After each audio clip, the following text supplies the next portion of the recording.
provocation is that good data practices are costly. So data processing demands technological, financial, and human resources. And from point of view of the universities, data discourses promise efficiency and saving and financial savings. But the research points to an incredible amount of labor that needs to be put into datafication. So this includes both academic and admin staff helping and collecting with data collection, sorting data, checking, tweaking, evaluating, re-evaluating products and processes, and just changing their practices all the time. This is often considered as quote-unquote hidden data labor, and it's being demanded on top of already stretched workload. So the costs also include the need for new skills and jobs at universities, such as IT developers, project leads, vendor managers, data scientists. And this also requires organizational changes.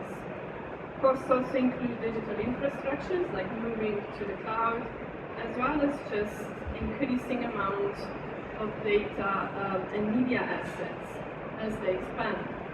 Quite importantly, a lot of our participants from universities were talking about a mismatch between data collection on the one hand and what happens after.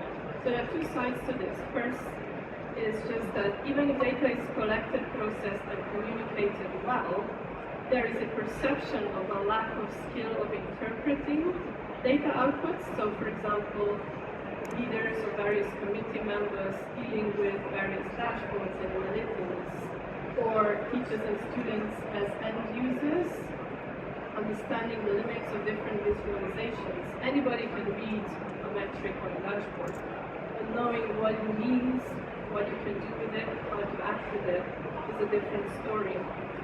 And then the second part of this is also acting on data insight, which is quite costly. Say, for example, a university based on data finds that they need to organize an intervention for students. But then there's a lack of money for that intervention. What happens then?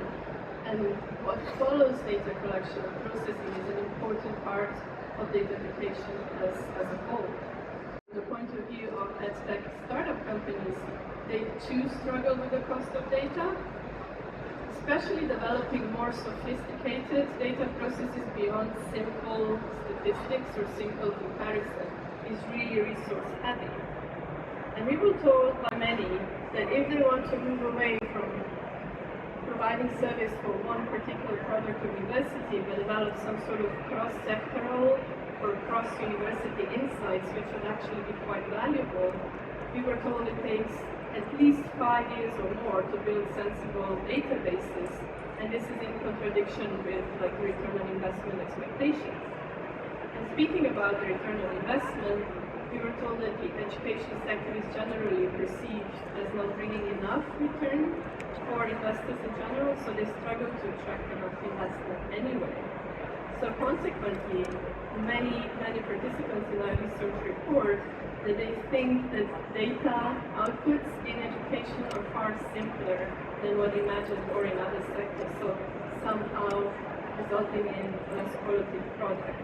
At least that's the perception.